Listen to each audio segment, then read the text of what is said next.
वंदे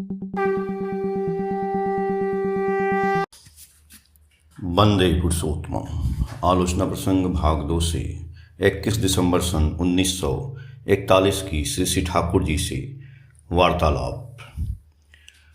ऋण चुकाने के विषय में चर्चा चलने पर श्री ठाकुर जी बोले, बकाया वाले का असल में जो कुछ बकाया रहे कुछ देना ही चाहिए, चाहे जितना ही थोड़ा क्यों न हो।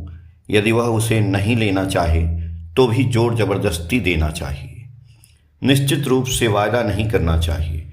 कहना चाहिए कि अमुक दिनों के अंदर देने की चेष्टा करूँगा यदि कहते हो तो अवश्य देना है, यह सोचकर उतने दिनों के पहले ही दे दोगे। बकाया वाले को तगाजा देने का मौका न दोगे, बल्कि उसके घर में जाकर स्वयं दे आओगे। उस समय रुपए देने की बात नहीं थी, पर हठात रुपए हाथ में आ गए। स्वयं जाकर दे आए और बोले, आज ये 3 रुपए हाथ में आए हैं, इसलिए सोचा कि आपको दे आऊं। मुझे अभाव है, सब कुछ तो जानते ही हैं, हाथ में रहने से खर्च हो जाएगा। बकाया वाला यह नहीं समझ सके कि तुम उसे टालने की चेष्टा कर रहे हो। वायदा करके जो देना चाहिए या उसे पूरा नहीं कर सको तो भी जितना हो उतना पहले दे आओ। अपनी परिस्थिति को कहकर उससे क्षमा मांग लो। ऐसी परिस्थिति में उसके निकट पहले जाने के लिए इसलिए कह रहा हूं क्योंकि अंतिम समय में अपनी मजबूरी की बातें सुनाओ तो वह विब्रत हो जाता है, खासकर यदि वह तुम्हारी बातों पर निर्भर करके किसी को जबान दे चुका हो या किसी विशेष प्रयोजनीय काम की परिकल्पना कर चुका हो। यदि इस प्रकार चलो तो तुम्हारे प्रति बकाये वाले की सहानुभूति रहेगी एवं तुम उस व्यक्ति को खो नहीं सकोगे। एक मनुष्य को खो देने का अर्थ है दुनिया को खो देना। यदि तुम किसी को ऋण देते हो तो यह सोच लेना कि वह यदि रुपए नहीं लौटा सके तो तुम्हें कोई हर्ज नहीं होगा। तुम उसी परिमाण में रुपए या कोई चीज उधार दो कि वह यदि न लौटा सके तो तुम्हारा आर्थिक और मानसिक जीवन विध्वस्त नहीं होगा। मानसिक जीवन की बात इसलिए करता हूँ कि रुपए या चीज़ों की क्षति सहन कर सकते हो, किंतु दिल से उस व्यक्ति को क्षमा नहीं कर सकते हो। उस व्यक्ति के साथ तुम्हारा व्यवहार भी उसी रूप में होगा। फलस्वरूप वह तुमसे ही विच्छिन्न हो पड़ेगा।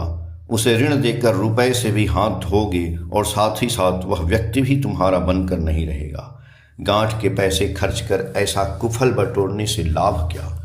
उससे तो अच्छा यह है कि किसी को उधार देने के बजाय तुम यूं ही रुपए दो। कर्ज लेते समय भी यह बात माथे में रखनी चाहिए, कर्ज लेने के बजाय मांग लेना ही अच्छा है। इसलिए मैं साधारणतः जो कुछ देता हूँ उसे वापस नहीं लेता और मनुष्य से कुछ लेता हूँ उसे लौटाता नहीं। मैं उसके प्रयोजन में उससे अधिक देने के लिए प्रस्तुत रहता हूँ, किंतु ऋण लेकर आदान प्रदान की बातें नहीं सोचता। हमारे देश में और एक चीज़ देखने में आती है, वह है साझेदारी का कारोबार।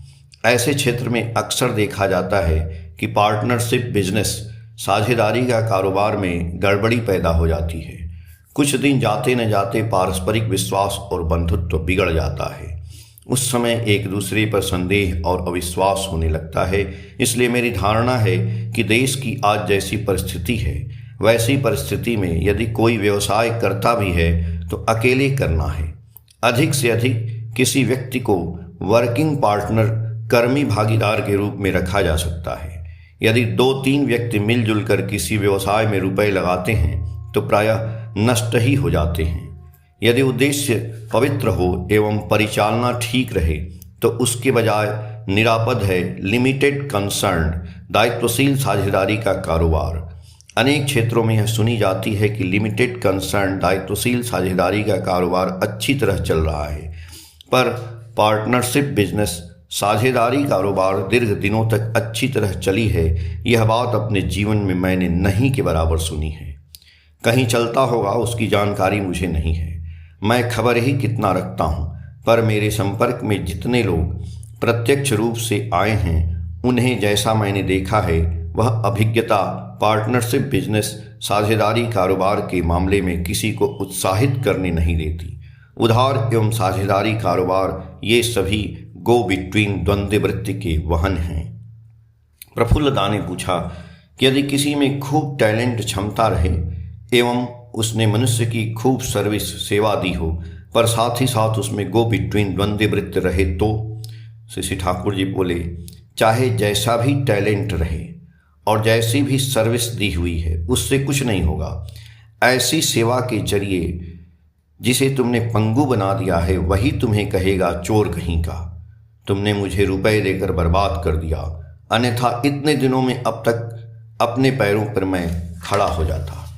गो बिटवीन द्वंद्व वृत्ति वाले लोग चाहे जितनी भी साइकोलॉजी, मनोविज्ञान एवं फिलॉसफी, दर्शन शास्त्र छींटें, वे सभी गो बिटवीन द्वंद्व वृत्ति से भरे रहेंगे। उसी ढंग के परिकल्पना भी बनाएंगे। प्रज्ञा वादांगश्च भाष्य, यानी लंबी लंबी डींग हाँकते हैं। केष्टोदा पंजा देते समय यह अच्छी तरह ध्यान रखेंगे कि जिसे पंजा देने जा रहे हैं उसमें गो बिटवीन द्वंद्व वृत्ति है या नहीं। गो बिटवीन द्वंद्व वृत्ति रहने से वह इस कार्य में सफल नहीं हो सकेगा, कार्य से अधिक कुकार्य ही कर डालेगा और जहां तहां हो हंगामा करेगा, बाद में उसके चलते आपको ज्वाला होगी। ईसदा बोले यदि किसी की बातों पर विश्वास कर कोई बैठा रहे और यदि वह गो बिटवीन द्वंद्व वृत्ति करता है तो उसके साथ साथ दूसरे व्यक्ति को भी गो बिटवीन द्वंद्व वृत्ति हो सकती है।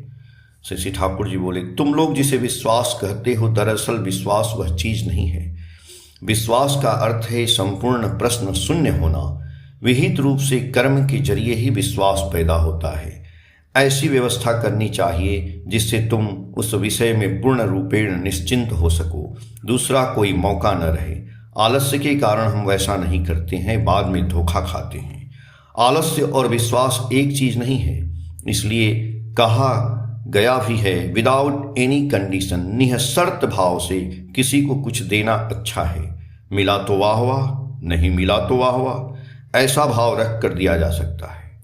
यह ठीक जानो यदि कोई तुम्हें ठगना करता है तो उसके लिए प्रथमतः व प्रधानतः तुम स्वयं जिम्मेदार हो। तुमने दूसरे को वैसा मौका क्यों दिया?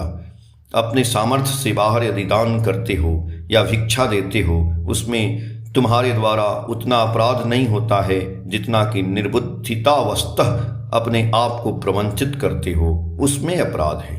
असमर्थ अवस्था में जो सो करने एवं फांकी देकर लेने की अपेक्षा भिक्षाटन करना कहीं अच्छा है। आलोचना प्रसंग भाग 2 के पेज संख्या 136 से 138 तक। जय गुरु।